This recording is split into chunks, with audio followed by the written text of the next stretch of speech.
Il y a un grand journaliste ici en France qui est réputé mondialement, le Canard enchaîné. C'est l'un des plus célèbres journaux satiriques au monde, pas uniquement dans le monde francophone. La dernière édition du Canard enchaîné a été consacrée, ils ont fait un article sur Abdelmadjid Tebboune et sa réélection. L'article s'appelle « Touche pas à ton despote ». Il faut absolument le lire. En Algérie, quand on parle de l'élection présidentielle, on choisit soigneusement ces mots. Il y a les lièvres, il y a la marionnette et le raz-de-marée.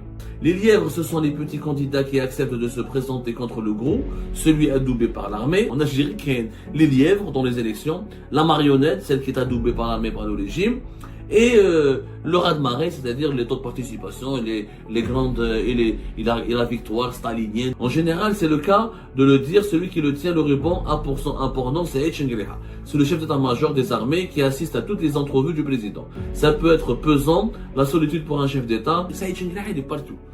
Quand tu as envie de respirer, ça Echengriha, il est là. Quand tu as envie d'aller aux toilettes, ça Echengriha, il est là.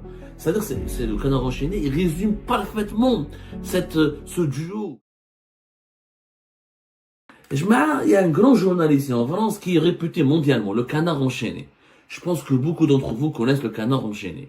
Pour celles et ceux qui ne connaissent pas le Canard enchaîné, c'est l'un des plus célèbres journaux satiriques au monde, pas uniquement dans le monde francophone. C'est un hebdomadaire satirique et d'enquête.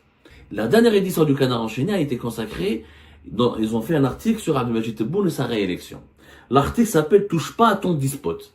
Il faut absolument le lire. C'est un article très court, pas court, un article assez consistant, pas court par rapport à ce qu'on a, par rapport à de longues enquêtes ou là. C'est un article moyen, ni court ni lent, mais qui résume parfaitement le problème algérien et qui résume parfaitement les enjeux du 10e mandat de Tebboune.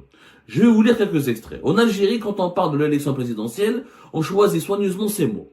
Il y a les lièvres, il y a la marionnette et le raz-de-marée. Les lièvres, la marionnette et le raz-de-marée.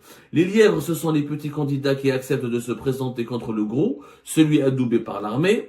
Certains de gagner, en échange de leur amusante gesticulation et de leur sympathique empressement à donner un vernis démocratique au régime, ils auront droit à un petit sucre et à quelques miettes. C'est bien dit, c'est de la satire, c'est vraiment de l'humour, c'est de la dérision, mais c'est exactement en Algérie qu'il y a les lièvres dans les élections, la marionnette, celle qui est adoubée par l'armée, par le régime, et le raz-de-marée, c'est-à-dire les taux de participation et les grandes et la victoire stalinienne de celui qui est toujours parrainé par le régime, et c'est le candidat du régime, celui qui gagne. Lors de la dernière élection présidentielle, donc il parle de l'élection du 7 septembre 2024, le Canard enchaîné, voilà ce qu'il écrit, 2 lièvres ont été choisis, un islamiste, l'autre kabyle laïque. Ils ont servi à mettre en valeur la marionnette, Abdelmadjid Tebboune, le président sortant, avec plus de 94% des voix.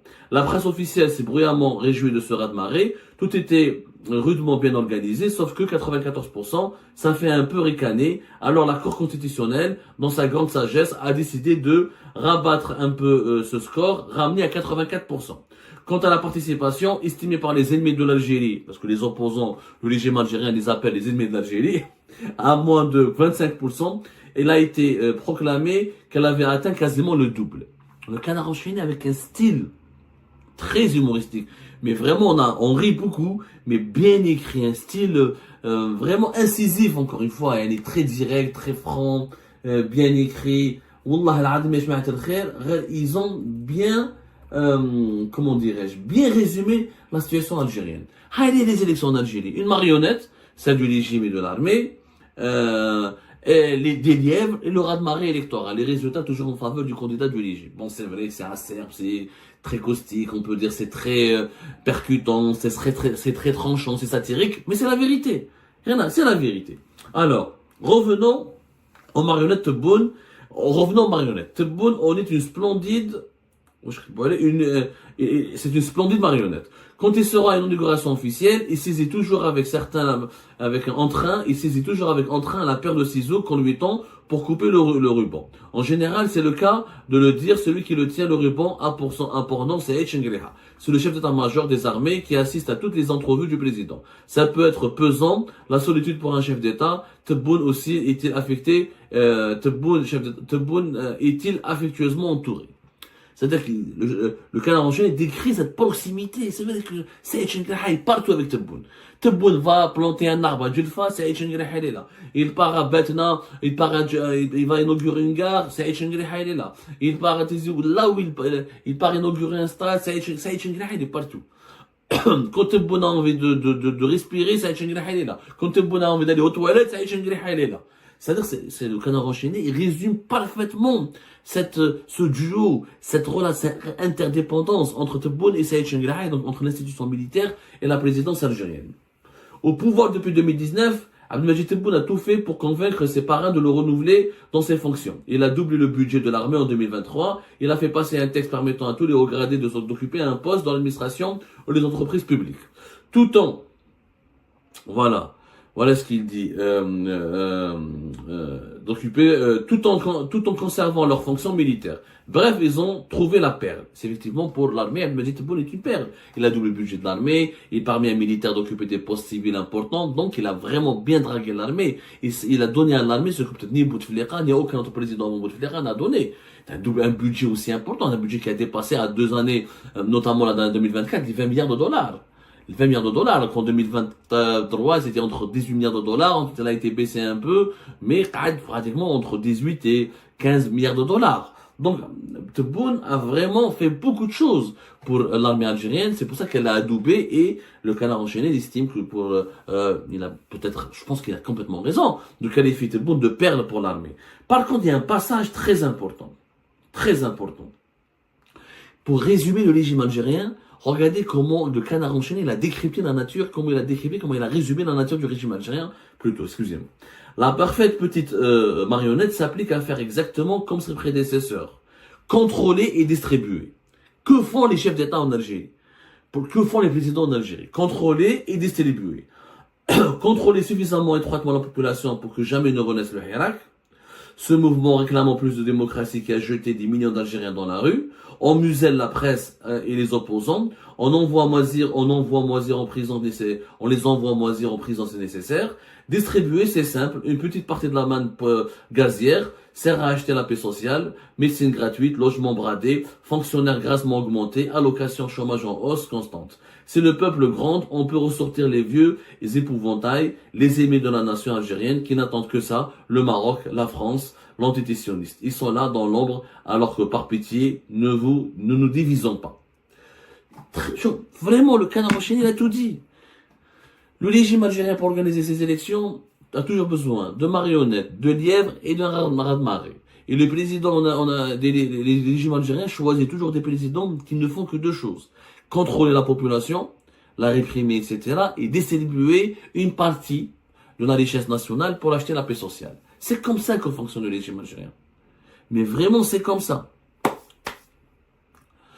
Que dit le canard enchaîné encore dans son article? En revanche, pour la diplomatie, Tebboune et ses protecteurs vont devoir abandonner les vieilles ficelles. La rhétorique poussiéreuse, vaguement tiers-mondiste, ne suffit plus. Le Mali travaille avec Wagner, la Libye aussi. L'Algérie entretient désormais des relations tendues avec ces 2 pays. La Russie, le grand protecteur, fournit certes des armes, mais développe désormais ses relations commerciales avec le Maroc, l'ennemi juré. Business is business, il n'y a guère qu'avec Kais Saïd, le président tunisien lui-même totalement isolé, que les relations sont aisées. Très bien décrit par un canard enchaîné. Pas besoin de grande analyse, de grands discours, de plusieurs pages, de centaines de milliers, de plusieurs milliers de mots. Abdelmajid Tebboune entretient de bonnes relations avec Kais Saïd, son inter-ego, le président tunisien, qui va reproduire en Tunisie, comme on l'a dit nous-mêmes, on reviendra là-dessus, la même expérience algérienne, le même mode d'emploi, des élections faussées, des élections truquées avec uniquement deux concurrents qui sont des lièvres, et la majorité des opposants, où ils sont en prison, où ils sont menacés ou intimidés ou forcés de s'exiler. La Tunisie aujourd'hui, c'est une pâle copie de l'Algérie. Elle devrait être une wilaya algérienne, pratiquement. Le canard enchaîné a tout dit. Ne touche pas à ton despote. Vraiment, il faut le lire. C'est très pertinent, très bien écrit. Il a bien résumé la machine électorale en Algérie avec le concept des lièvres et la marionnette et le raz-de-marée.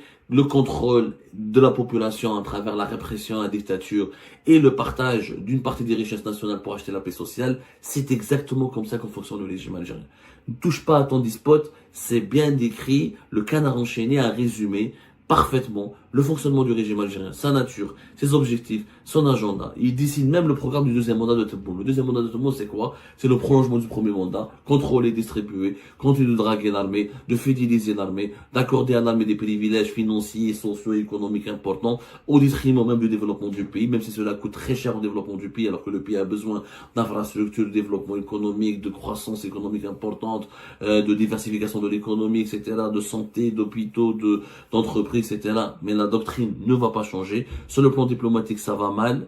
Ça ne marche plus. Le discours tiers-mondiste, le discours nationaliste algérien ne marche plus. Exactement, on a beaucoup d'ennemis dans notre voisinage immédiat et malheureusement la répression risque d'être toujours en place. Et malheureusement, les élections prochaines en Algérie, tant qu'il n'y a pas un changement de gouvernance du pays, on n'aura toujours que des lièvres qui n'auront aucune légitimité, aucune popularité. On n'aura qu'une marionnette et ça aboutira à un raz-de-marée trafiqué au profit du candidat marionnette du régime et l'abstention risque de perdurer. La rupture avec la population algérienne n'est pas prête d'être, on n'est pas prêt à remédier à cette rupture, à ce divorce entre la population et le régime. Et cette situation est particulièrement inquiétante pour un pays de plus de 47 millions d'habitants qui fera 50 millions d'habitants dans 2-3 ans et un pays stratégique au cœur de la Méditerranée, au cœur du continent africain, au cœur du monde arabe. C'est extrêmement inquiétant. Cœur battant du Maghreb, l'Algérie mérite mieux, nettement mieux, mais surtout, si elle est fragilisée, si elle continue à être fragilisée par ce régime vieillissant, ce mode de gouvernance archaïque, on risque d'avoir des gros problèmes politiques et économiques plus tard qui pourraient saper toute la stabilité régionale. Et ben voilà, je vous remercie tous pour avoir suivi la vidéo jusqu'à la fin. C'était ça en fait. Et abonnez-vous à la chaîne si vous n'êtes pas encore abonné. Laissez-nous vos commentaires. Je vous remercie encore une fois pour votre soutien et pour vos abonnements. Nous avons déjà atteint 12 000 abonnés très récemment. Donc je vous remercie tous. Et en ce qui concerne le sujet, il n'y a pas vraiment grand-chose à dire hein, là-dedans. Là, tout a été dit. Hein. Bah, c'est déjà le fait qu'un journal satirique reprend les élections en Algérie. Et ça, c'est tragique en soi-même, mais le journal est parfaitement dans son droit. C'est quoi? C'est une tragédie comique ou une comédie tragique ce qui se passe en Algérie en ce moment.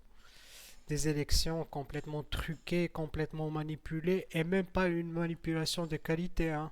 C'est une manipulation idiote, débile. Donc ça laisse les gens se marrer en fait. Mais le passage le plus marrant, ou ce qui m'a vraiment fait craquer, moi, c'était la relation entre Tebboune et Chingriha. Alors là, c'est quand des étrangers arrivent à voir ça, moi, je croyais que c'était juste entre nous, Maghrébins, ou à la limite la communauté arabo-musulmane. Mais quand des étrangers ou des Français ou des Anglais ou Américains arrivent à voir ça et qu'ils se demandent est-ce que Tebboune est bien entouré, est-ce qu'il a de l'affection dans sa vie, alors là, c'est un petit peu au-delà du- des élections, quoi. Donc, je vous remercie encore une fois et on se voit dans une prochaine vidéo. À la prochaine.